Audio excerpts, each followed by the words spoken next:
Family ಎಲ್ಲ ಒಟ್ಟಿಗೆ ಎಲ್ಲರೂ ಒಟ್ಟಿಗೆ ಹೋಗಿದ್ದು ಎಲ್ಲಾದರೂ ಹೋಗಿದ್ದು ನೆನಪಿದೆಯಾ? ಆ ಮೂಮೆಂಟ್ ಶೇರ್ ಮಾಡೋದಂದ್ರೆ ಒಟ್ಟಿಗೆ ಎಲ್ಲರೂ ಅಪ್ಪ ಅಮ್ಮ ನೀವು ಚಿಕ್ಕ ವಯಸ್ಸಲ್ಲೇ ಆಗಿರ್ಬೋದು ಅಥವಾ ಆಫ್ಟರ್ ಮ್ಯಾರೇಜ್ ಆಗಿರ್ಬೋದು ನೆನಪಿತ್ತು? ಮಡ್ರಾಸ್ಗೆ ಒಂದ್ಸತಿ ಹೋಗಿದ್ವಿ, ಅಪ್ಪನೇ ಕರ್ಕೊಂಡು ಹೋಗಿದ್ವಿ. ನಮ್ದು ಯಾರ್ದು ಮದುವೆ ಆಗಿರಲಿಲ್ಲ, 6 ಜನ ಹೋಗಿದ್ವಿ, ಅಪ್ಪ ಅಮ್ಮ ನಾವು 6 ಜನ. ಕಂಚಿಗೆ ಹೋಗಿ ಅಲ್ಲಿ ಮಹಾಬಲಿಪುರಂನಲ್ಲಿ ಹೋಗಿ ಮಡ್ರಾಸ್ಗೆ ಹೋಗಿ ಐ ಥಿಂಕ್ ತಿರುಪತಿಗೆ ಹೋಗ್ಬಿಟ್ಟು ಬಂದ್ವಿ ಅನ್ಸುತ್ತೆ. ತಿರುಪತಿಯಿಂದ ಮಡ್ರಾಸ್ಗೆ ಹೋಗಿ ಅಲ್ಲಿಂದ ಮಹಾಬಲಿಪುರಂಗೆ ಹೋಗಿ ಕಂಚಿಗೆ ಹೋಗಿ ಬಂದಿದ್ವಿ. ಅದೊಂದೇ ಅನ್ಸುತ್ತೆ ಇಡೀ ಫ್ಯಾಮಿಲಿನ ಒಟ್ಟಿಗೆ ಹೋಗಿದ್ದು ಮೆಮೊರಿ. ಬಟ್ ಪೂಜೆಗಳು ನೀಟಾಗಿ ಪೂಜೆ ದೇವಸ್ಥಾನಗಳಿಗೆ ಹೋಗಿದ್ದೀವಿ ಫ್ಯಾಮಿಲಿ ಎಲ್ಲ. ಚಿಕ್ಕ ವಯಸ್ಸಿನ ತಿರುಪತಿಗೆ ಹೋಗಿದ್ದೀವಿ, ಧರ್ಮಸ್ಥಳಕ್ಕೆ ಹೋಗಿದ್ದೀವಿ. ಸತ್ಯನಾರಾಯಣ ಪೂಜೆ ಮಾಡಿಸೋರು, ಹರದಳ್ಳಿಲೇ ಮಾಡೋರು.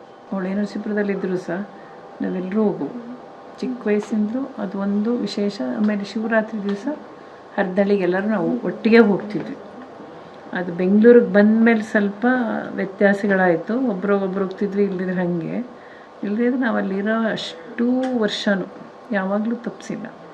ಶ್ರಾವಣ ಮಾಸದಲ್ಲಿ ಸತ್ಯನಾರಾಯಣ ಪೂಜೆ ತಪ್ಪಿಸ್ತಿರಲಿಲ್ಲ, ಅಪ್ಪ ಅಲ್ಲೇ ಮಾಡಿಸ್ತಿದ್ದಿದ್ದು.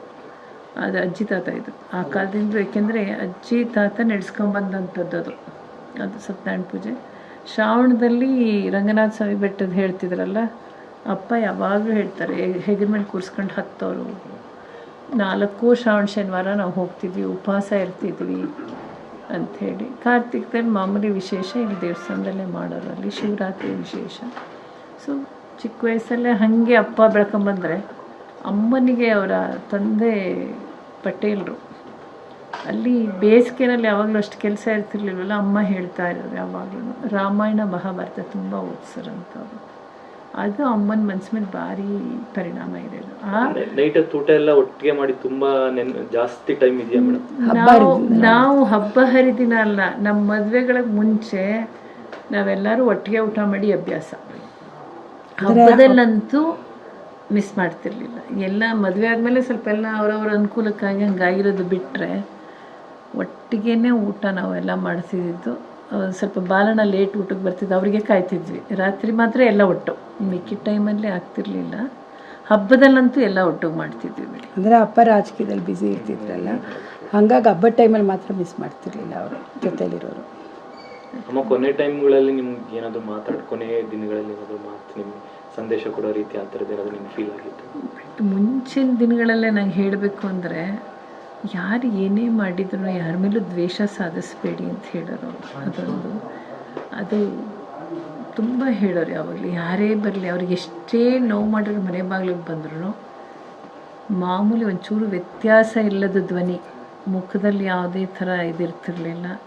ಪ್ರೀತಿಯಿಂದಲೇ ಕರೀತಿದ್ರು. ಏನು ಮಾಡಬೇಕಿತ್ತು ಸತ್ಕಾರದಲ್ಲಿ ಒಂಚೂರು ವ್ಯತ್ಯಾಸ ಮಾಡ್ತಿರ್ಲಿಲ್ಲ. ಅದು ಅವ್ರದ್ದು ತುಂಬ ದೊಡ್ಡ ಗುಣ ಅಂದರೆ ಅದು ನಮ್ಗಳಿಗೂ ಹೇಳೋರು.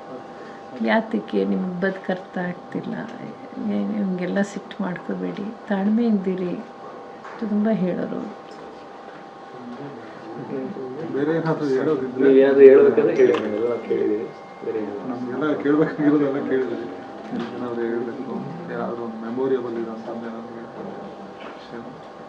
ಅಮ್ಮ ನಿಮ್ಮನ್ನೆಲ್ಲ ಕರ್ಕೊಂಡೋಗಿ ಶಾಪಿಂಗ್ ಮಾಡಿಸಿದ್ಯಾ?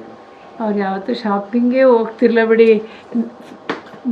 ಮೊದಲು ನಾನು ಹೋಗ್ತಿದ್ದೆ ಸ್ವಲ್ಪ ದಿವಸ. ನನ್ನ ಮದುವೆ ಮೇಲೆ ಇವಳಿಗೆ ಪೂರ್ತಿ ಅವಳದೇ ಆಮೇಲೆ ಜವಾಬ್ದಾರಿ. ಅವರು ಶಾಪಿಂಗ್ ಅಂತ ಹೋಗಿದ್ದು ನನ್ನ ಮದುವೆ ಟೈಮಲ್ಲಿ. ಅಪ್ಪ ಅಮ್ಮ ಇಬ್ಬರು ನನಗಾಗಿ ಒಂದು ಜೊತೆಗೆ ಕೆಂಪು ಕಲ್ಲಿನ ಬಳೆ ತಂದಿದ್ರು ಮದುವೆ ಫಿಕ್ಸ್ ಆದಮೇಲೆ. ಅವಾಗೆಲ್ಲ ಈಗ ನನಗೆ ಸೆಟ್ ಒಡವೆಗಳು ಹತ್ರದ್ದು ಇರಲಿಲ್ಲ ಬಿಡಿ. ಅಪ್ಪ ಒಂದ್ಸರಿ ಮದುವೆಗೆ ಅಂತಲೇ ಒಂದು ಕೆಂಪು ಕಲ್ಲಿನ ನೆಕ್ಲೆಸ್ ತಂದಿದ್ರು. ಅದಕ್ಕೆ ಮ್ಯಾಚಿಂಗ್ ಬಳೆ ಬೇಕು ಅಂತ ಅಮ್ಮ ಅಂದಿದ್ದಕ್ಕೆ ರಜತಾ ಜ್ಯುವೆಲರ್ಸ್ ಒಟ್ಟಿಗೆ ಹೋಗಿ ತಂದಿದ್ದು ಅದೊಂದೇ ಅನಿಸುತ್ತೆ. ಅಪ್ಪ ಅಮ್ಮ ಇಬ್ಬರು ಅದೇ ಲಾಸ್ಟ್, ಆಮೇಲೆ ಇಲ್ಲ.